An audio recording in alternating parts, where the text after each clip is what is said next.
UP चुनाव का वो दंगल जिसके बारे में कहा जाता है कि जिसने यूपी जीता उसके लिए दिल्ली की सत्ता का रास्ता खुल गया और इसलिए बीजेपी से लेकर कांग्रेस, समाजवादी पार्टी से लेकर बसपा पुरजोर जोर लगा रही है। वैसे वक्त आ गया है क्योंकि इस वक्त मतदान चल रहा है और जब परिणाम आएंगे तो तय होगा कि यूपी की सत्ता पर कौन बैठेगा।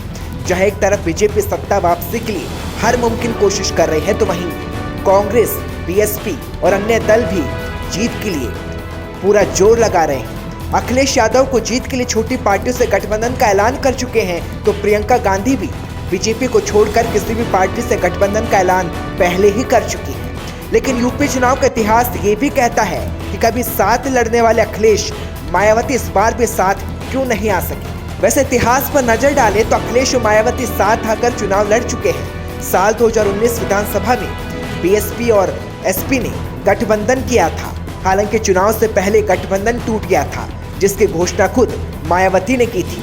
वहीं इस साल होने वाले इस चुनाव में भी बीएसपी और सपा के बीच किसी तरह का गठबंधन नहीं हो सका। मायावती और अखिलेश साथ नहीं आ सके। दोनों ही पार्टियां बीजेपी के खिलाफ एक दूसरे के खिलाफ सत्ता हासिल करने में जुटी है। वैसे रालोद और सपा के बीच गठबंधन का ऐलान अखिलेश पहले ही कर चुके हैं, जहां रालोद के राष्ट्रीय अध्यक्ष जयंत चौधरी और अखिलेश साथ आ गए। लेकिन मायावती विधानसभा चुनाव अकेला लड़ रही है और दावा भी किया है कि बीएसपी की सरकार बनेगी। लेकिन 2019 के बाद अब तक अखिलेश और मायावती साथ नहीं आ सके, जिसकी वजह हाथी के कई नेता साइकिल के साथ गए।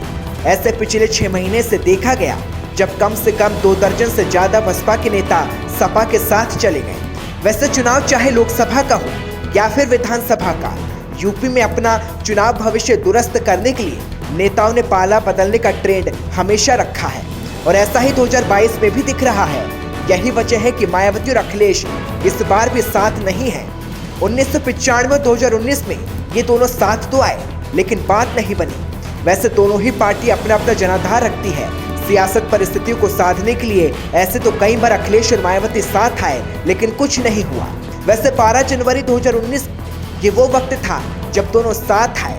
ये वो वक्त था जब 26 सालों के बाद साथ में चुनाव लड़ने का ऐलान किया था, लेकिन बात नहीं बन पाई। मायावती और अखिलेश दोनों ही सियासी जुगलबंदी जमकर हुई थी और कई पार्टियों ने दोनों की जोड़ी को देखकर हैरानी जताई थी। अखिलेश ने उस वक्त मायावती को भुआ बुलाया और मायावती ने अखिलेश को बबुआ। दोनों एक विचारधारा से आगे बढ़ रहे थे, लेकिन ये सियासी गठजोड़ सिर्फ 6 महीने ही टिका क्योंकि साथ आने के बाद दोनों हार गए। तभी ये गठबंधन टूट गया क्योंकि मायावती ने हार का ठीकरा अखिलेश पर फोड़ा था, जिसके बाद दोनों के रास्ते अलग हो गए और फिर कभी जुड़ नहीं सके। तभी से मायावती अखिलेश एक साथ नजर नहीं आए और दोनों एक दूसरे के पक्के दुश्मन बन गए। वैसे यूपी में इस वक्त 7 चरणों में चुनाव है और पहले चरण का मतदान हो चुका है। दूसरे चरण का मतदान होना है, लेकिन इससे पहले मायावती की खामोशी दिखाई दे रही है। विरोधियों पर निशाना साधने वाली मायावती आखिर मौन क्यों है? मायावती पहले चरण की वोटिंग में शांत रही, लेकिन क्या दूसरे चरण के प्रचार पर मायावती धीरे धीरे विरोधियों पर निशाना साधती दिख रही है? वहीं अपने अंदाज में विरोधियों को निशाना साधने वाली मायावती क्या पहले ही हार मान चुकी है या फिर मायावती को पूरा भरोसा है कि यूपी में हाथी ही चमकेगा? लेकिन इस वक्त कयास इस बात की भी है क्या भविष्य में मायावती बीजेपी को समर्थन दे सकती है? क्या इस खामोशी के पीछे बीजेपी को समर्थन देने का संकेत छुपा है?